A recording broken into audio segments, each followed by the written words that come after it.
Olá, vos cumprimento na doce e gloriosa paz do Senhor Jesus Cristo. É gratificante estar aqui mais uma vez para nós estudarmos a Palavra de Deus, aprender com o Espírito Santo. Estamos tratando de uma lição extraordinária, uma lição maravilhosa. No domingo passado, nós aprendemos a respeito de Estevão, e nós podemos tomar como modelo a vida de Estevão, o ministério avivado daquele personagem, quando nós aprendemos que Estevão foi o primeiro diácono na igreja, foi o primeiro mártir, e ele foi escolhido pela igreja como um dos diáconos justamente pela sua vida, pela sua capacidade espiritual, porque o relato bíblico informa justamente que ele era um homem cheio do Espírito Santo, condição fundamental para um avivamento, condição fundamental para uma vivência em elevação de espírito. Ser cheio do Espírito Santo é promover as obras de Cristo. Foi justamente isso que Estevão apresentou. Nós fizemos uma analogia a respeito do comportamento de Estevão e o de Jesus Cristo.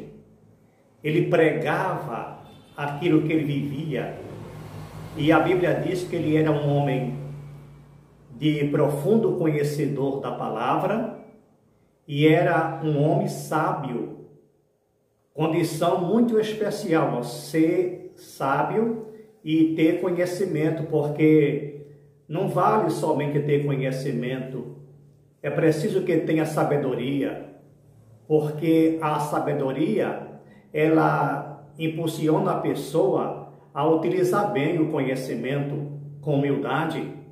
E quando diz que Estevão ele debatia com aquelas pessoas, porque na realidade quem perseguia Estevão não era ímpio, não eram incrédulos, eram os religiosos mesmo, por inveja. Então Estevão foi perseguido, aprendemos isso. Estevão foi martirizado devido à sua fé, e ele foi tão semelhante a Jesus Cristo, porque as mesmas palavras que Jesus utilizou, Estevão também utilizou. Estevão, ele, na hora do apedrejamento, ele perdoou as pessoas que estavam lhe fazendo mal, quando ele disse, não imputa isso como justiça.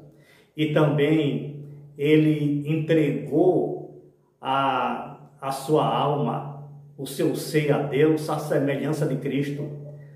Para nós sermos avivados, é preciso que nós tenhamos a mesma semelhança do Senhor Jesus Cristo. Ser semelhante a Jesus é ser uma pessoa avivada. E hoje, na lição de número 8, nós vamos aprender justamente sobre o avivamento espiritual no mundo. Esta lição está baseada no livro de Ezequiel, no capítulo de número 37, os versículos de 7 a 10, e também no capítulo 47, nos versículos de 1 a 5 e também o versículo 9. O texto áureo da lição aborda o seguinte, que está em Ezequiel 47, 5, diz o seguinte, e pediu mais 1000, e era um ribeiro que eu não podia atravessar, porque as águas eram profundas, as águas que se deviam passar a nado, ribeiro pelo qual não se podia passar. Isso está baseado na visão de Ezequiel sobre o ribeiro, que, segundo a visão de Ezequiel, ele começou a entrar no rio só cobrir os pés, e a proporção que ele ia se aprofundando neste rio, as águas iam subindo até que ele quase não tomava mais pé. É uma simbologia de um avivamento. Primeiro, tanto a santificação como o avivamento, eles são progressivos, são sequenciados. Então, o avivamento ele começa aos poucos, começa tomando dimensões abençoadas, eu posso dizer, até chegar ao clímax, como chegou no caso da lição passada, Estevão. Eu quero lembrar justamente que todo o avivamento, ele é seguido por sinais, prodígios, maravilhas, seguidos por milagres, porque se esses fatores não acontecer, nós não vamos dizer que trata-se de um avivamento. Observa na lição passada o que é que Estevão fazia. Estevão era um homem que ele pregava a palavra com fé, ele era cheio do Espírito Santo, ele promovia sinais e milagres. Se nós não virmos isso na igreja, nós não podemos dizer que estamos lidando com uma igreja avivada. É preciso que, além de pregar a palavra, que seja vivida a palavra, que seja moldada a palavra na vida, no comportamento, no falar das pessoas, e que elas sejam acompanhadas de sinais, prodígios e maravilhas. Curas divinas são pontos chaves para revelar um avivamento não somente individual, mas um avivamento coletivo. Então, na nossa abençoada lição de hoje, que traz a verdade prática, somente por intermédio do movimento do Espírito Santo, o mundo pode experimentar o verdadeiro avivamento espiritual. Olha, nós estamos vivendo uma época de sequidão espiritual. Isso não resta a menor dúvida. Existe um vazio generalizado. É preciso que façamos como o profeta Neemias e façamos também como o profeta Abacuque, quando ele reivindicou a Deus um avivamento naquela nação. A nossa lição, que traz justamente o primeiro tópico dizendo o avivamento no tempo de Ezequiel, quando Ezequiel vivia, ou a nação na época de Ezequiel vivia em extrema calamidade espiritual. Então foi preciso que Deus revelasse ao profeta o que haveria de vir, como é que ele ia se manifestar no meio daquela nação, trazendo um grande avivamento, uma restauração espiritual, uma restauração física, uma restauração social, uma restauração econômica na vida daquela nação, justamente quando ele mostrou para Ezequiel o vale de ossos secos. E ele fez uma pergunta para Ezequiel: poderá viver esses ossos? E Ezequiel disse: olha, Senhor, tu sabes. E na realidade Deus sabia, ele estava mostrando a Ezequiel o que é que ele ia fazer com a nação de Israel. Parecia nada, parecia que não tinha solução, parecia que não tinha recursos. Ele mostrou para Ezequiel justamente um vale de ossos secos. E depois aqueles ossos secos começaram a se juntar, começaram a tomar forma, começou a criar nervos, tendões, peles, tecidos, órgãos, de maneira que houve uma restauração completa. Isso estava simbolizando justamente a Israel como nação dispersa, como nação sem nenhuma esperança moral, espiritual, em uma decadência profunda, mas Deus, que é aquele que traz à existência as coisas que não existem, Deus prova justamente que ele cria as coisas do nada. Então ele mostrou não somente para Ezequiel, não somente para Israel, não somente para as nações, mas para a igreja hoje, o que ele é capaz de fazer. Alguém pode estar desesperado, alguém pode estar sem esperança, alguém pode estar entristecido, dizendo, olha, mas será que a igreja ela vai receber um grande avivamento? Há possibilidade de uma restauração espiritual na igreja, em meio a um estado de calamidade, aonde os recursos espirituais estão escassos, aonde se vê mais mercantilismo do que espiritualidade, aonde se vê mais formalismo do que adoração sincera a Deus. Mas nós cremos que há possibilidade, que há condições de Deus trazer à existência uma igreja viva quando ela se encontra morta.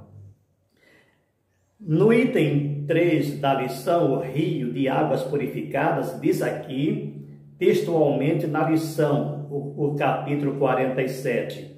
O profeta Ezequiel viu um homem que possuía um cordel de medir nas mãos, com o qual mediu uma distância de 1000 côvados, que equivale aproximadamente a 450 metros, e fez o profeta passar pelas águas, como nós já falamos. Ele começou pelos pés, pelos tornozelos. É assim que Deus promove um avivamento. É só buscar. É só ir de encontro a Deus, mas a condição, a causa-prima de um excelente avivamento é quando se reconhece a pequenez, é quando se reconhece a fraqueza e se arrepende dos seus pecados, como fez a nação de Israel. No item 2, a lição mostra os grandes avivamentos no mundo. E aqui é descrito uma sequência de avivamento que existiu nos séculos passados na Europa, na Alemanha, na Inglaterra, através de homens que se levantaram movidos pelo Espírito Santo para transmitir um evangelho prático. Isso que é importante, não é um evangelho de palavras. O evangelho que se pregava naquela época, como na Europa, por exemplo, quando diz que houve período em que o continente europeu estava em situação idêntica ao povo de Israel, no contexto das profecias de Ezequiel 37 e 47. Pela misericórdia divina, não tardou Deus usar pessoas cheias do Espírito Santo para clamarem e perseverarem por um avivamento espiritual. O Senhor queria avivar o velho continente e ele usou pessoas extraordinárias, porque Deus tem essa especialidade. Ele pega homens ordinários e transforma-os em homens extraordinários e o usa para a honra e glória do seu santo nome. Então, como ele fez com Moody, ele fez com Wesley e com tantos outros que levaram a toda a Europa e além da mesma a mensagem salvífica, transformadora do Evangelho do Senhor Jesus Cristo, e sempre acompanhados por sinais. Eu sempre digo, olha, há sempre sinais quando se tem a pregação de um evangelho avivado. Na Alemanha, por exemplo, por volta de 1722, o conde Zinzendorf liderou os movimentos no fervor missionário que se espalhou pelo continente europeu, chegou até a Europa com sua ênfase na religião do coração. Houve um grande despertamento na busca do poder de Deus, principalmente voltado para as missões mundiais.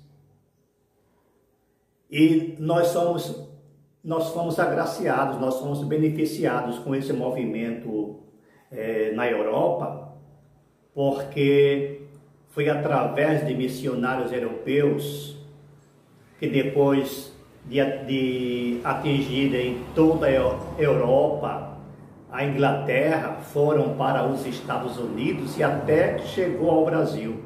E eu louvo a Deus pela vida daqueles missionários que trouxeram a palavra de Deus para o Brasil, e hoje nós somos frutos desse avivamento tão sublime, tão grandioso, quando Deus usou essas joias preciosas para trazer Cristo até nós. Na Inglaterra, por sinal, por volta de 1740, John e Charles Wesley, como já falamos, e também George, atuaram com grande fervor missionário, buscaram o poder de Deus, a unção do Espírito Santo e pregaram contra o formalismo. Porque, na realidade, o que mata uma igreja é o excesso de formalismo. Eu não estou aqui condenando a ordem no culto. O culto precisa ter uma ordem, ter uma sequência, mas todo excesso, todo exagero é prejudicial. Aí nós vemos como se fosse um culto engessado. Não se sai 1 milímetro daquilo que está predeterminado, aí torna-se um culto mecânico, um culto engessado, a liturgia já vem enlatada.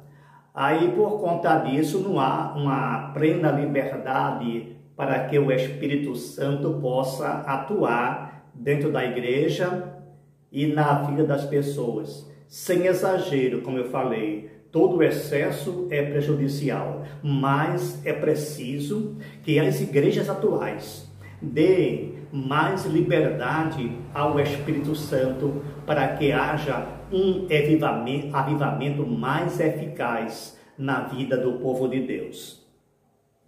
E nós podemos falar também ainda dos Estados Unidos, como eu abordei há pouco. Deus também queria avivar os Estados Unidos da América, por isso houve vários avivamentos na grande nação americana. Como Finney foi usado por Deus para um grande despertamento espiritual. Teve grande influência Morgan e do movimento de vida profunda, que pregavam viver pleno na presença de Deus contra uma vida morna que dominava muitas igrejas evangélicas daquele tempo. Raízes do avivamento pentecostal.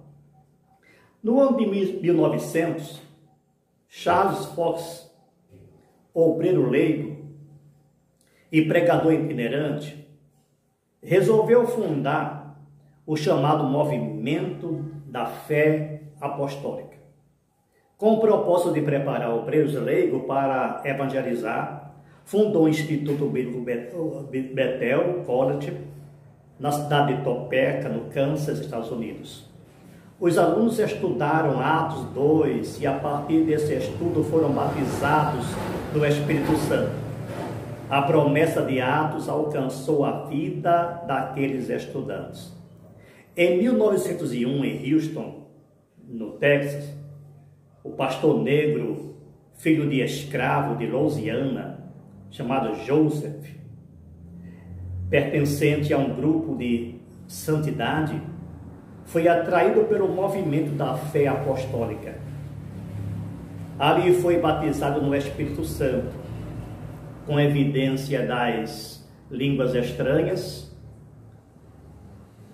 Esse ano de 1901 e considerado o ano inicial do movimento pentecostal moderno. Em 1906, Seymour se transferiu para a Califórnia. Ali começou a pregar a mensagem pentecostal na sua própria casa. 216 era o nome da rua, chamado de Bree Street. As reuniões atraíram tantas pessoas que o prédio não podia comportar a todos. Sabe o que é isso? sede pela palavra. Sabe por quê? Porque aquelas pessoas eram avivadas. Aquelas pessoas buscavam com sinceridade a presença e a manifestação do Espírito Santo. E foi justamente, como eu falei anteriormente, que nessa sequência, quando houve esse grande movimento nos Estados Unidos, aí por volta de 1910, 1911, aí começaram a vir para o Brasil, quando chegaram os dois primeiros missionários suecos e finlandeses, que a partir dos Estados Unidos, eles chegaram a Belém do Pará e ali começaram também a fazer um grande movimento pentecostal, mas movimento de avivamento. Não era somente movimento, não. Era avivamento, porque além de salvar vidas, sinais e prodígios aconteciam. No item 3, os avivamentos mudam a história. Isso é notório. Isso é mais do que evidente. Deus, Ele é capaz de mudar o curso da história. Deus é capaz de mudar as condições sociais, econômicas, políticas e espirituais de um povo, a partir do momento que eles buscam uma renovação, onde ele busca um avivamento. Então diz aqui o texto na própria lição que é consenso entre os estudiosos a informação de que os maiores avivamentos no mundo trouxeram impactos profundos na política, na economia e na cultura. Poderíamos citar inúmeros exemplos, mas fiquemos com o que ocorre entre os pentecostais nos Estados Unidos. No contexto da tragédia do racismo naquela nação, mesmo entre igrejas históricas, foi possível contemplar vítimas de séculos de conflitos raciais, cultuando ao Senhor, falando em línguas estranhas e alegrando no Espírito Santo. Mas você sabe o que aconteceu naquele país, naquela época? É que Deus conseguiu juntar pretos e brancos e formar uma só igreja, uma só fé, um só propósito, um só objetivo. É porque o Evangelho também, ele cria impacto na cultura, na mente das pessoas. A geração depois do avivamento também é consenso que em várias partes do mundo os avivamentos provocaram mudança nas igrejas, mas infelizmente não puderam. Em muitos lugares a chama se apagou, lamentavelmente. A própria Europa, a Europa que foi agraciada com o início do grande movimento, do grande avivamento, hoje ela vive num estado muito lamentável.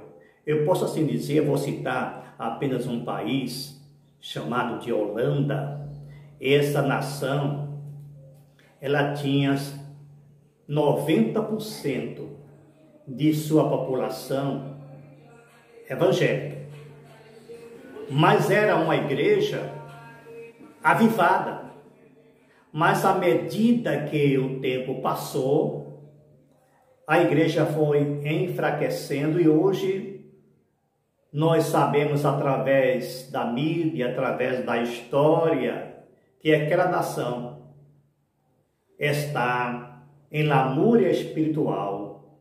Lamento falar isso. Como também quase toda a Europa, onde templos que se adoravam a Deus agora se transformaram em cinemas, em boate, e a igreja lá, ela se tornou bastante formalista, bastante insignificante. É preciso que venhamos a orar para que aquele continente possa ter o que Ezequiel viu em Israel, aqueles ossos secos se erguendo e tomando vida. A Europa precisa tomar vida outra vez. E vamos também orar pelo Brasil, para que nós não venhamos a ficar na mesma condição de que muitos países europeus se encontram hoje. É preciso buscar com fé, é preciso orar, é preciso buscar o avivamento pregando a palavra, levando a palavra de Deus de qualquer forma, seja através das redes sociais, na igreja, na praça, pregando com sinceridade, para que as pessoas, o mundo vejam quem é o Deus que nós servimos. Quando eu falei a princípio que é gratificante estar com vocês pregando a palavra de Deus, é porque isso é uma realidade bíblica.